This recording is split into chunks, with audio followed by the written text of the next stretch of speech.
আমি একটু ভালোবাসি তোকে। পর্ব 46। লেখিকা সালমা চৌধুরী। আমি আছি আপনাদের সাথে নৌসিন পারভিন। আলী আহমেদ খানকে হাসপাতালে নেওয়া হয়েছে। ডাক্তার পরীক্ষা করে জানালেন সিরিয়াস কোনো সমস্যা নেই। অতিরিক্ত উৎকণ্ঠায় প্রেসার বেড়েছে। প্রেসার স্বাভাবিক করার জন্য একটা ইঞ্জেকশন আর স্যালাইন করা হয়েছে। আবির আলী আহমেদ খানের বেডের পাশেই বসে আছে। ঘন্টা দুয়েক পর আবিরের আব্বু কিছুটা স্বাভাবিক হয়েছেন। ভোর 4টার দিকে ওনাকে বাসায় আনা হয়েছে। বাসার পরিস্থিতি বেশ শান্ত। আবির আগেই ফোন করে জানিয়েছিল তেমন কোনো সমস্যা নেই। হালিমা খান, আকলিমা খান সবাই বসেই আছেন। মিম আদি ঘুমে, মালিয়া খান ঘুমাচ্ছেন। মেঘ ওনার চুলে তেল দিয়ে ম্যাসেজ করে দিচ্ছেন। রুমে ঢুকতে গিয়ে সে দৃশ্য দেখে আবিরের ঠোঁটের কোণে হাসি ফুটল। আলী আহমেদ খান বিছানায় শুয়ে নিরুদ্যম কণ্ঠে বললেন, আবির, তোমার সাথে আমার কথা আছে। আবির খুব ভালো করেই বুঝতে পারছে তার আব্বু কোন বিষয়ে কথা বলতে চাচ্ছেন, কিন্তু এই অবস্থায় কথা বলা একদম ঠিক হবে না। তাড়াতাড়ি ডাক্তারের কাছে নিয়ে আতে বড়সড় সমস্যা হয়নি, আর একটু দেরি হলে হার্ট অ্যাটাকে অথবা স্ট্রোক পর্যন্ত হতে পারত। আবির অগ্রস্ত স্বরে জানালো, আপনার এখন ঘুমানো দরকার, কথা পরেও শোনা যাবে। আলী আহমেদ খান ভেতরটা ছটফট করছে, খুব অস্বস্তিতে ভুগছেন। আকুল কণ্ঠে বললেন, খুব গুরুত্বপূর্ণ কথা, শোনো। আবির কিছুটা নিচু হয়ে আলী আহমেদ খানের হাতটা শক্ত করে ধরে আব্বুর চোখে চোখ রেখে অক্লিষ্ট কণ্ঠে বলল, আমি বললাম তো শুনবো, কিন্তু এখন না। আপনি ঠান্ডা মাথায় ঘুমান, আমি এখনই আছি। আপনার যখন ঘুম ভাঙবে আমি তখনই শুনবো। আবির একটা চেয়ার এনে বিছানার পাশে বসে আব্বুর মাথায় হাত বুলিয়ে দিচ্ছেন। অন্যদিকে মেঘ বিছানার অপর পাশে বসে আম্মুর মাথায় ম্যাসেজ করে দিচ্ছে। মালিয়া খানকে ঘুমের ঔষধ খাওয়ানো হয়েছে, তাই কিছুই টের পাননি। কিছুক্ষণের মধ্যে আলী আহমেদ খান ঘুমিয়ে পড়েছেন। আবির তখনও মাথার কাছেই বসে আছে। আচমকা আবিরের নজর পড়ে মেঘের দিকে। ছোট্ট ছোট্ট দুটো হাতে কত সুন্দরভাবে চুলে ম্যাসেজ করে দিচ্ছেন।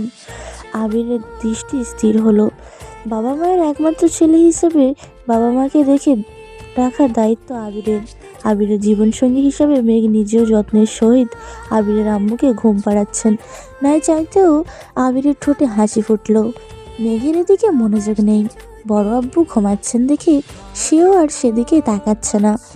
আবির হাসি আড়াল করে স্থগতিতে বলল, তুই ঘুমাতে যা, আমি আছি, সমস্যা নেই।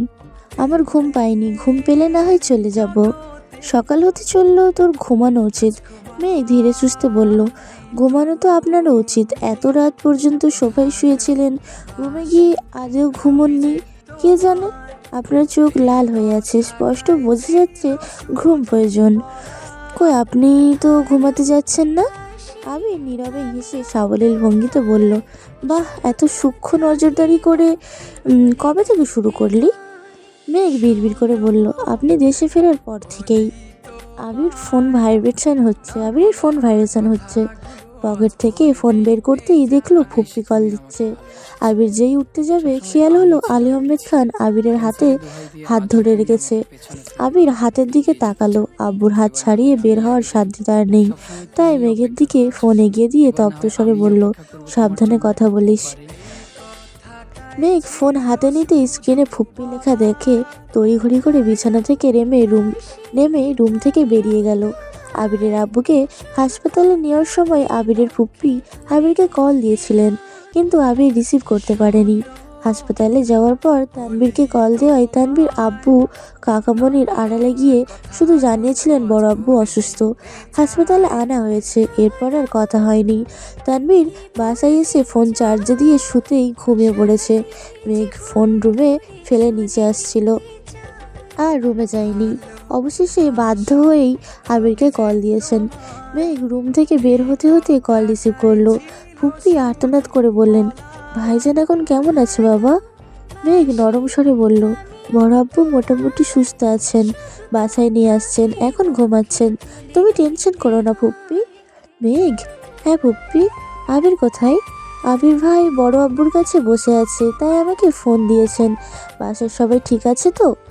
আলহামদুলিল্লাহ ঠিক আছেন। বড় আব্বু বাসায় আসার পর সবাই বড় আব্বুকে দেখে ঘুমাতে গিয়েছেন। তোর আব্বু কেমন আছে? আব্বুর কথা কি বলবো, সেই যে চুপ করেছেন, এখনো পর্যন্ত কারোর সাথে কথা বলছেন না, আম্মুর সঙ্গেও কথা বলছেন না। তুমি চিন্তা করো না ফুপ্পি, নিজের যত্ন নিও, এখন ঘুমিয়ে পড়ো।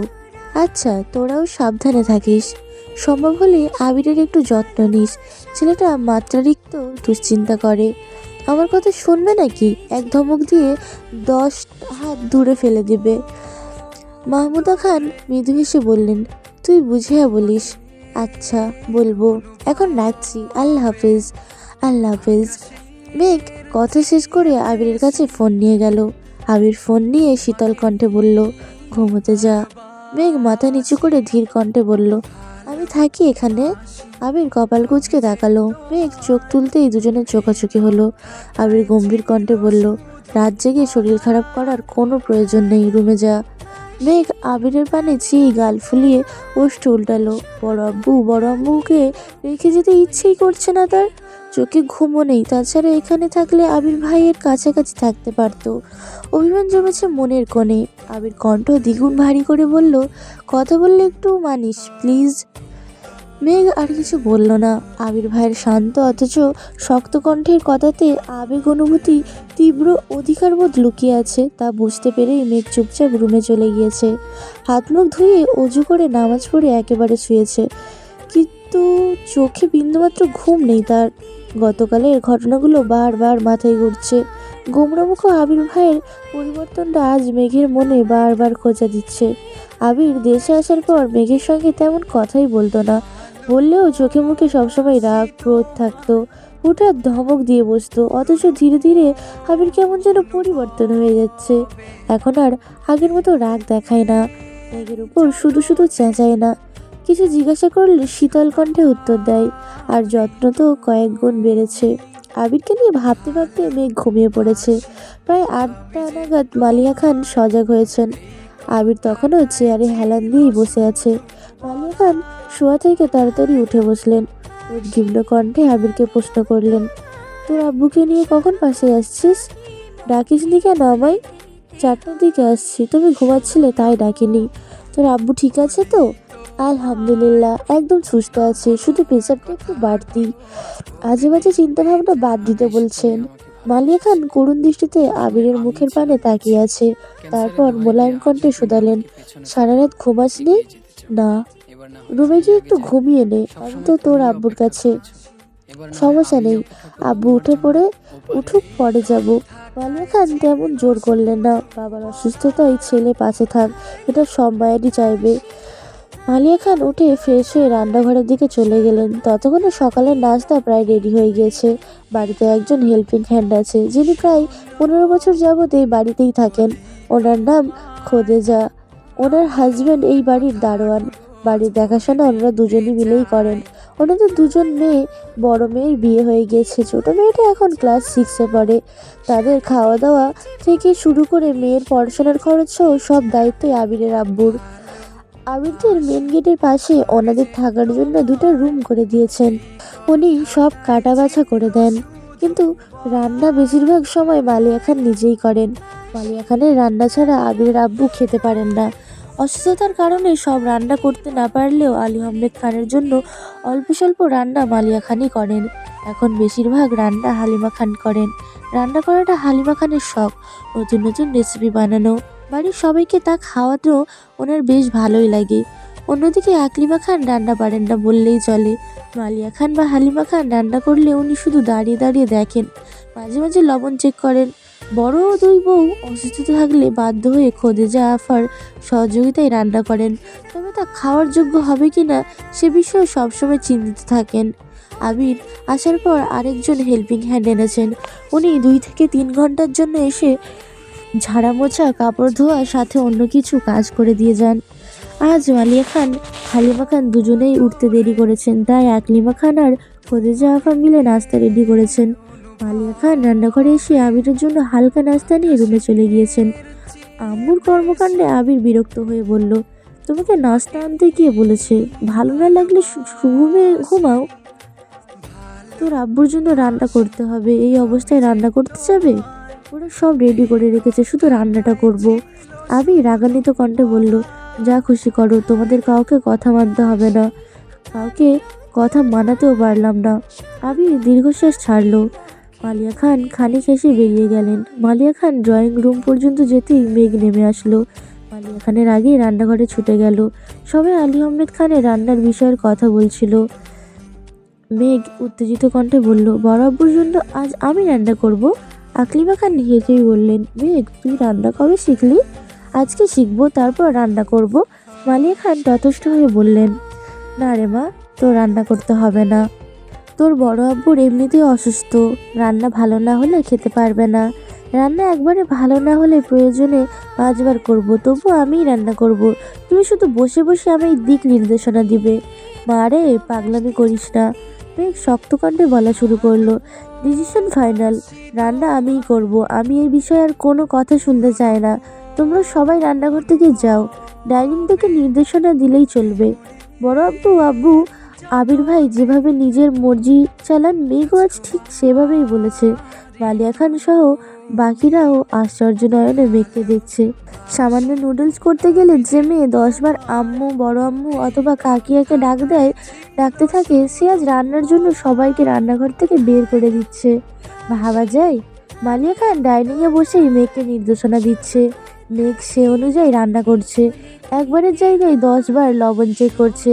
তরকারি হয়েছে কিনা সেটাও বুঝতে পারছে না, আবার কাউকে কাছেও আসতে দিচ্ছে না।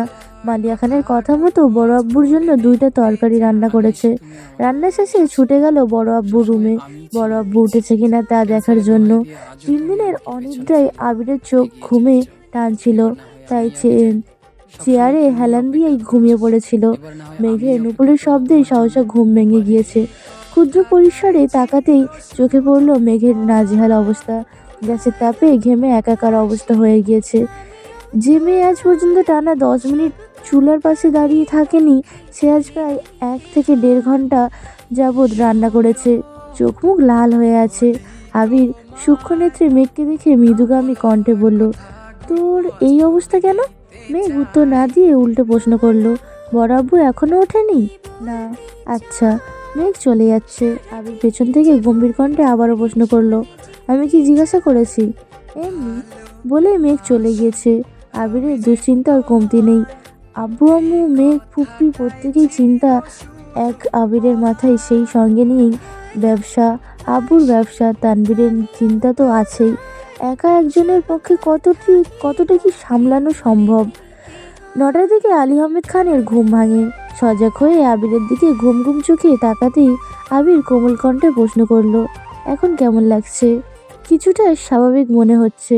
তুমি ঘুমাওনি? আবির মলিন হাসলো। আব্বুকে ধরে বিছানা থেকে উঠিয়ে ওয়াশরুম পর্যন্ত এগিয়ে দিল।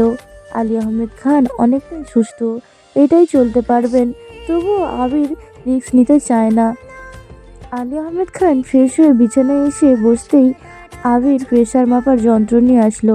প্রেশার এখন আগের থেকে অনেকটাই স্বাভাবিক হয়েছে।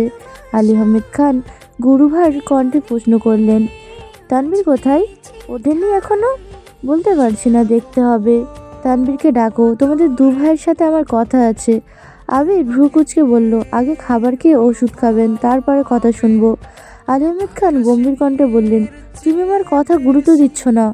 আবির আবির ঠোঁটে হালকা হাসি রেখে বলল, আপনার সুস্থতা থেকে আশা করি কথাটা বেশি গুরুত্বপূর্ণ না।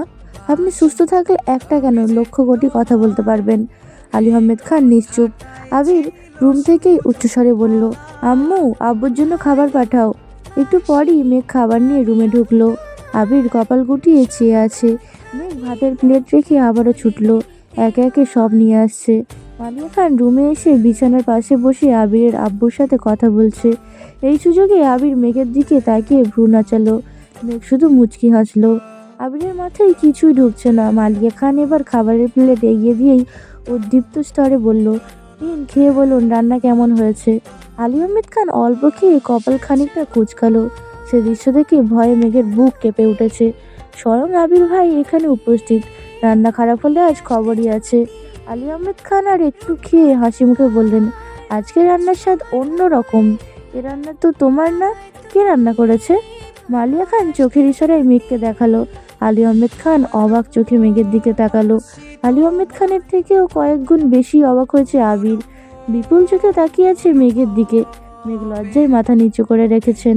আলী আহমেদ খান খেতে খেতে মেঘের প্রশংসায় পঞ্চমুখ। তা শুনে মেঘ লজ্জায় লাজুকতায় ন্যায় নুইয়ে পড়ছে। আবিরের বৃহৎ আঁখি যুগল মেঘেতেই স্থির হয়ে আছে। মেঘ রান্না করেছে, এটা আবিরের কাছে অবিশ্বাস ঘটনা। সহসা আবিরের মনে দুশ্চিন্তা হানা দিল। তীক্ষ্ণ দৃষ্টিতে মেঘকে আপাদমস্তক পরখ করতে লাগলো। রান্না করতে গিয়ে কোনো সমস্যা হয়েছে কিনা তাই দেখে নিল। আবিরের হৃদয় খুঁড়ে স্বস্তির নিঃশ্বাস বেরিয়ে আসলো। মনের ভেতর অন্যরকম ভালো লাগা কাজ করেছে। প্রতিনিয়ত মেঘের বিস্ময়কর কর্মকাণ্ডে আবির অনুভূতিত হয়ে যাচ্ছে। মেঘের দায়িত্ববোধ, চলাফেরা, আমূল পরিবর্তন, আচরণ, কথাবার্তাতেও আকাশ পাতাল পার্থক্য। ছটপটে অল্পবয়স্ক মেয়েটা কদিনেই কেমন যেন দায়িত্বশীল মেয়ে হয়ে উঠেছে। কথায় পূর্ণ ম্যাচুরিটি। হুটহাট রেগে যায় না, রাগলেও তা নিয়ন্ত্রণ করতে শিখে যাচ্ছে। আবিরের আব্বু আম্মুর প্রতি যত্ন দেখে আবির নবরূপে অষ্টাদশীর প্রেমে পড়েছে। আবির ভাবতেও পারেনি তার ছোট চড়ুই পাখি এত দ্রুত বদলে যাবে। প্রেমিকা সুলভ আচরণকে মেয়েটাকে দিন দিন বউয়ের ন্যায় আচরণ করছে। অষ্টাদশীর উষ্ণ আত্মতায় আবিরের বক্ষ অনুষঙ্গে আন্দোলিত হয়। আলী আহমেদ খানের খাওয়া প্রায় শেষের দিকে। আবির গলা খাকানি দিয়ে মেঘকে উদ্দেশ্য করে বলল, তানভীর উঠেছে কিনা দেখে আয়, উঠলে বলিস রুমে আসতে। মেঘ আচ্ছা বলে চলে গিয়েছে। এর মধ্যে মোজাম্মেল খান রুমে আসছে। ভোরবেলা এবার দরজা পর্যন্ত এসেছিল। বড় ভাই আবির রুমে তাই ভেতরে আসেনি। দরজার বাইরে থেকেই আবিরের সঙ্গে কথা বলে চলে গিয়েছিল। মোজাম্মেল খান আসতেই আলী আহমেদ খান শান্ত স্বরে বললেন, আয় ভেতরে এসে বস। এরই মধ্যে তানভীর আসলো। খাবার শেষ হতেই মেঘ প্লেট নিয়ে চলে গিয়েছে। আবির আব্বুকে ওষুধ এগিয়ে দিয়ে পুনরায় চেয়ারে বসিয়েছেন। তানভীর আবিরের পেছনে দাঁড়ালো। মালিয়া খান আলী আহমেদ খানের পাশেই বসা। মোজাম্মেল খান বিছানা থেকে কিছুটা দূরে চেয়ার নিয়ে বসেছেন।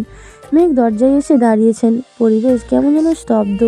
আলী আহমেদ খান হঠাৎই দীর্ঘশ্বাস ছেড়ে তপ্ত স্বরে জিজ্ঞেস করলেন, গতকাল রমনা পার্কে মহিলাকে দেখেছিল তোমরা? আবির তানভীর দুজনে একসঙ্গে উপর নিচ মাথা নাড়ল। আবির মৃদুস্বরে বলল, জি। আলী আহমেদ খান ঢোক গিলে অনুস্ব স্বরে বললেন, উনি তোমাদের ফুপ্পি হয়, আমাদের একমাত্র বোন। আবির আর তানভীর দুজনেই নিরুদ্বেগ। কেউ কোনো কথা বলছে না। দরজার পাশে মেঘও নিশ্চুপ দাঁড়িয়ে আছে। আলী আহমেদ খান একে একে সম্পূর্ণ ঘটনা খুলে বললেন। তানভীর আবির আগে ফুপ্পির দিক থেকে ফুপ্পির সব ঘটনা শুনেছে, আর আজ আলী আহমেদ খানের মুখ থেকে সব শুনেছে। তারা আগে থেকেই ঘটনা জানে, এরকম কোনো রিয়াকশনই দেখায়নি, আবার কোনো প্রকার এক্সাইটমেন্টও প্রকাশ করেনি। আলী আহমেদ খান ও মোজাম্মেল খান বোনের প্রতি নিজের আবেগ অনুভূতি প্রকাশ করেছে। আলী আহমেদ খান সবশেষে একটা কথাই বলেছেন, এই খানবাড়ি আমার অক্লান্ত পরিশ্রমে গড়ে উঠেছে। সে শুধু আমার বোনকে নেয়নি, আমার পরিবারের সুখ শান্তি কেড়ে নিয়েছে। আমি তাকে কোনোদিনও ক্ষমা করব না। আবির ভারী কণ্ঠে শুধালো, 28 বছরেও আপনার পরিবার পরিপূর্ণ হয়নি, আমরা কি তবে আপনার শান্তির কারণ নই? আবিরের মুখে এমন কথা শুনে সকলেই আশ্চর্য নয়নে তাকিয়ে আছে। আবির এমন কথা বলার ছেলেই না। আলী আহমেদ খান হেসে বললেন, তা কেন হবে, এখন তোমরাই আমার সব, তোমাদেরকে ঘিরেই আমার সব আশা ভরসা। তাহলে এত বছর আগের ক্ষোভ এখনো কেন পুষে রেখেছ? আর আমাদেরকে কেনই বা বলছেন? সেই ক্ষোভ আমাদের মধ্যে ঢোকাতে চাচ্ছেন? আলী আহমেদ খান নিরুপায় হয়ে তাকিয়ে আছে। কি বলবে কিছুই বুঝতে পারছে না। এত বছর পর বোনকে দেখে নিজের আবেগ, অনুভূতি, রাগ, ক্ষোভ সব যেন একসাথে মিশে গিয়েছে।